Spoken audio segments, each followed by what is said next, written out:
Make sure you watch until the end, because I'll be asking a question and the answer that you give will decide the fate of the subject matter of today's video. Right, muckers, welcome back to the channel, and if you're new here, it's good to have you along.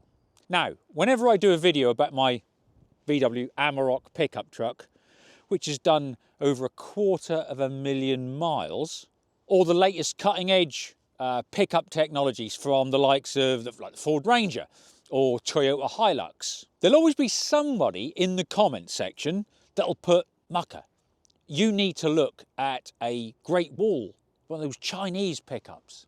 All right, so here we are. This is a 2016 Great Wall Steed. Now, obviously it's not brand new, but 2016 it's not old either, really, is it? So, first impressions, it's not terrible looking. I suppose it's a bit dated now, but, you know, back in 2016 it was like much of all the others that were on the market at the time. Now, as to its origins, you hear conflicting ideas and reports. There are those that say that it is the old Isuzu is what it was based on. And other people say, you know, no, it was their own design, but they used, you know, influences from things like the Isuzu and the Mitsubishi and things like that. I mean, yeah, you can kind of see where, yeah, I would say it has, you know, an Isuzu appearance as such, the older Isuzus. But there's certain things that don't add up, you know, things that when you actually look closer, it's not like an Isuzu underneath. Now, the power plant for this is a 2-litre 4-cylinder turbo. So it's not unusual, again, size-wise. I mean, the Amarok is a 2-litre, though that is the well-known, you know, Volkswagen Audi 2-litre diesel, and it's got twin turbos, etc., and it's got an absolute abundance of power. Whereas this, not quite so much. I think a single turbo, there it is. I mean, there's a ton of room around the engine for you to work on, you know, should you have to. And that kind of does imply that you might well have to. If you're owning one of these, you've got work to be done in the future. But there are conflicting reports online as to exactly whose engine that they had under license, #copy. But yeah, I mean, as I said, it's quite a nice, open, clear and uncluttered engine bay. Now, one of the biggest arguments for buying a Great Wall pickup against all the competition back in the day was the price. You know, people say, well, yeah, but you just can't ignore the fact that they are 2/3 of the price of the competition. Well, I'm not surprised. I mean, they're 2/3 of the fucking size. All right, back in the day, the VW Amarok was one of the biggest pickup trucks available size-wise. But, I mean, yeah, if you think then of American full-size pickups, they're twice the size again. America. The thing is, though, you know, the Amarok was like an average size, as I said, over here in the UK and Europe compared to like the Hilux and the Ranger and whatever. But the Great Wall is significantly smaller. I don't care what anybody says. All right, so we've established that it's a culmination of, I think, various designs of other Japanese and European pickups, you know, all sort of mishmashed together. We've established that it is significantly smaller than most European and, you know, UK pickups that were available at the time. But what is it actually like? I mean, you know, yes, it is 2/3 of the price of the competition, but what did you actually get for that money back in 2016? Right, well, let's take it for a spin.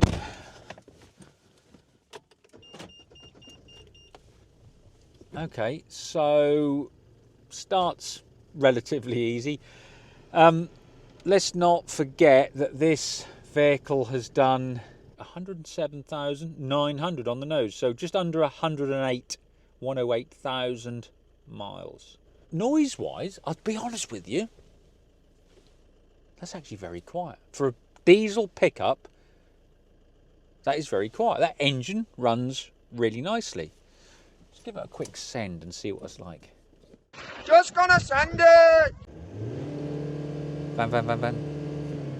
So straight up to about 4,500 RPM. Hits that 3,000 and really goes. That's probably when the turbo really kicks in. I did look into it, and it is apparently a mishmash of that's just a 2-litre block, and then they've copied various Japanese engine manufacturers, Toyota, Mitsubishi, so on and so forth, Isuzu, and European, which would be the Volkswagen Audi group, and they put all the best bits together to create that engine. So it is just a rip-off of various well-known 2-litre diesels. Honestly, it is surprisingly, I'm going to say surprisingly quiet. But can you hear that? That sounds like that's that drive shaft.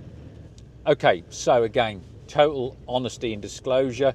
I paid 500 quid. $50? A 2016 4x3 pickup. £500. So can I complain about a drive shaft being gone?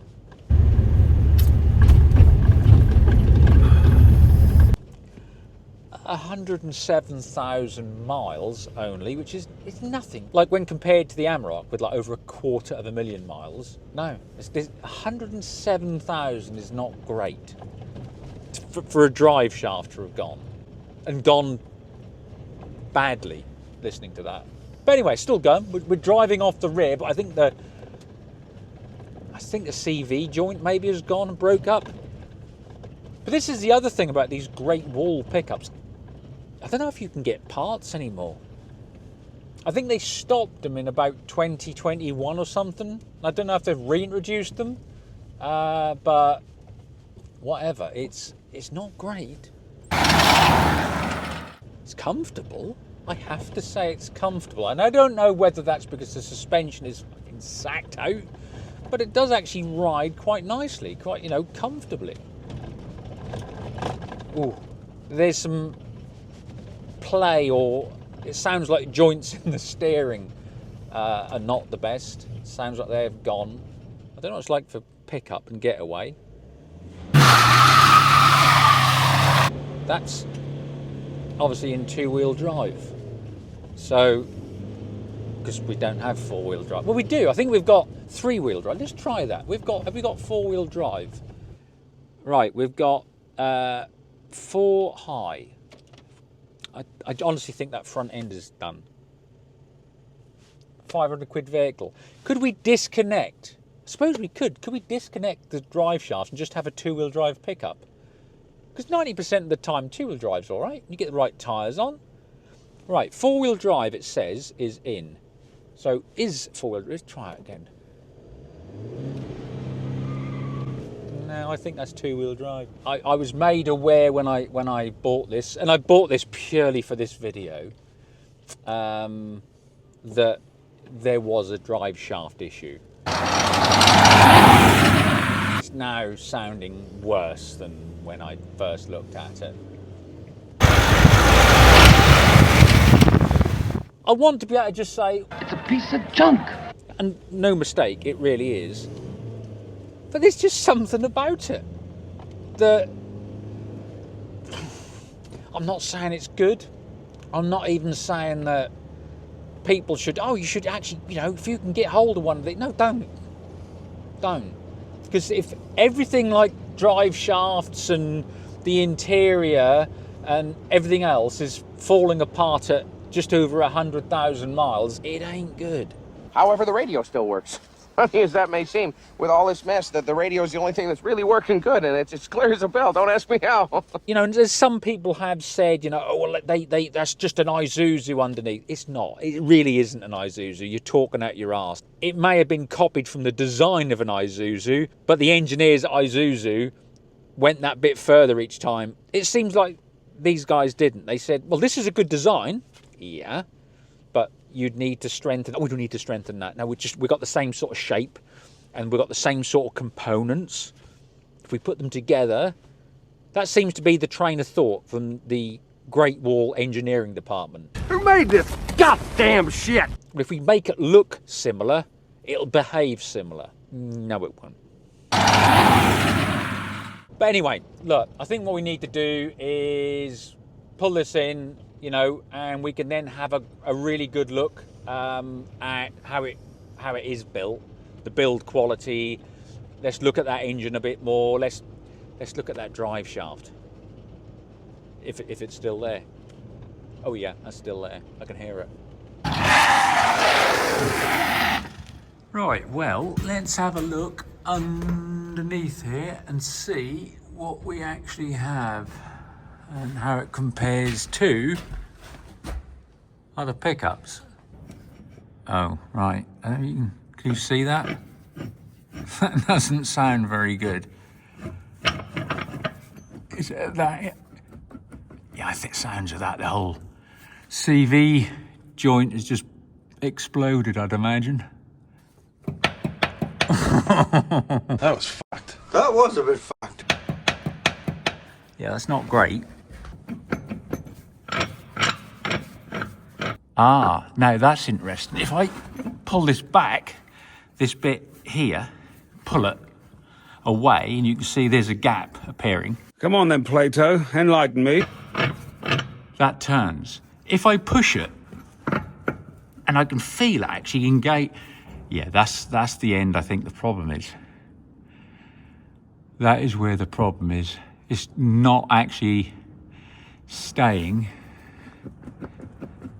in place. It's actually sort of parted company from the drive flange in the hub by the sounds of that and the feel of it. Oh, okay. So that's what the noise is. And that's why it's three-wheel drive, because that side isn't connecting. So there's the transfer box. Obviously that goes, off the back of the gearbox here, and then sends the power straight to the back axle. That's a, proper solid back axle.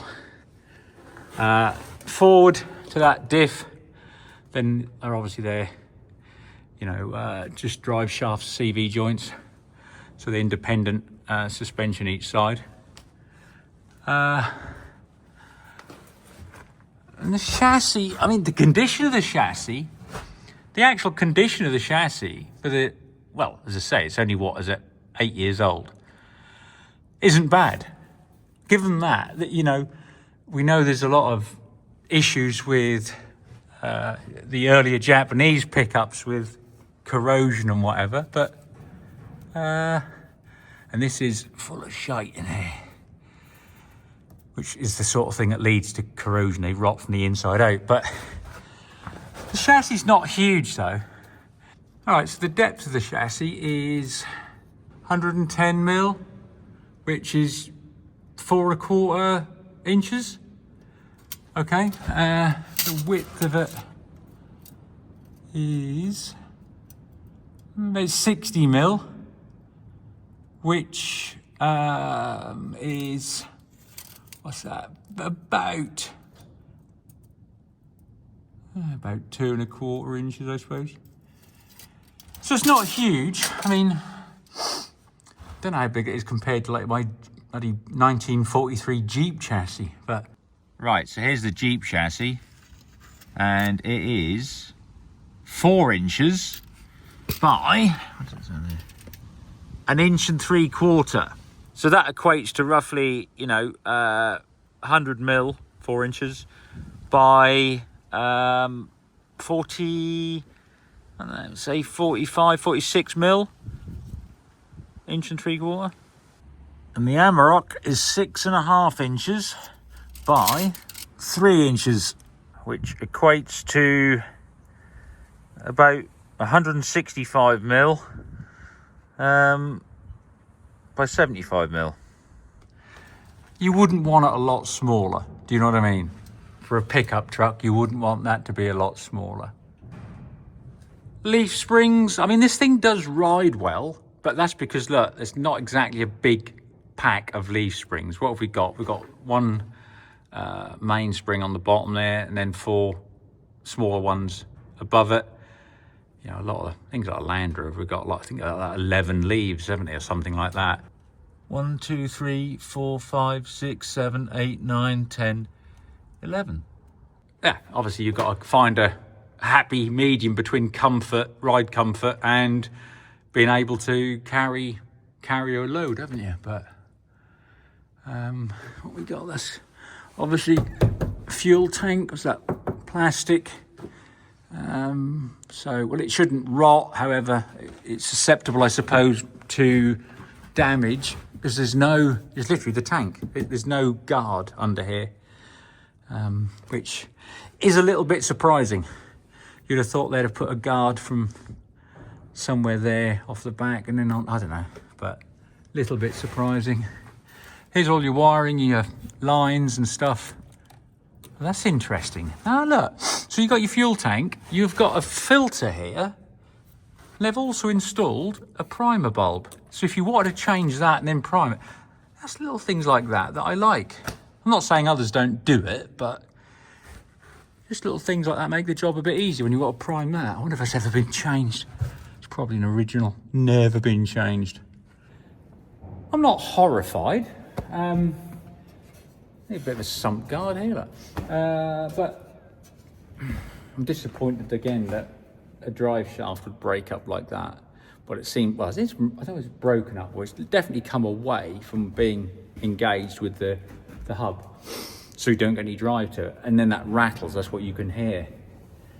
But again, I'm not horrified by what I've seen under there, the build quality and that. It's not the best, but probably better than I was actually expecting.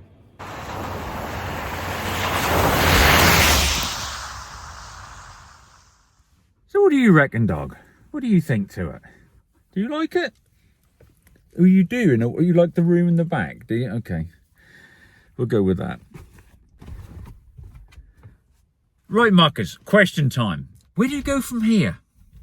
Now, I think whatever we decide to do, we've got to sort that drive shaft. And I've looked online and you can actually get the drive shafts, be it second-hand units from trucks that are being broken, or actually brand new. Not saying what the quality's like. Sometimes maybe good, sometimes maybe shit. Anyway, I think we've got to get a drive shaft and do that anyway, okay? Because I think that is going to just chew up before long. That's getting worse and worse. And it's not going to be a good time. Then we can't do anything. So here's the question. Once we get the drive shaft done, what do we do with the truck? We've got 2 options, I think. We either then, once the drive shaft is done, try and sell it, okay, and get some of the money back, or we do the drive shaft so that potentially the 4-wheel drive works, and then test this truck. Actually test it to its limits. Both, you know, what it can carry in the back, its off-road ability, towing, stuff like that, and see if it can stand up to it or find out exactly its breaking point, quite literally.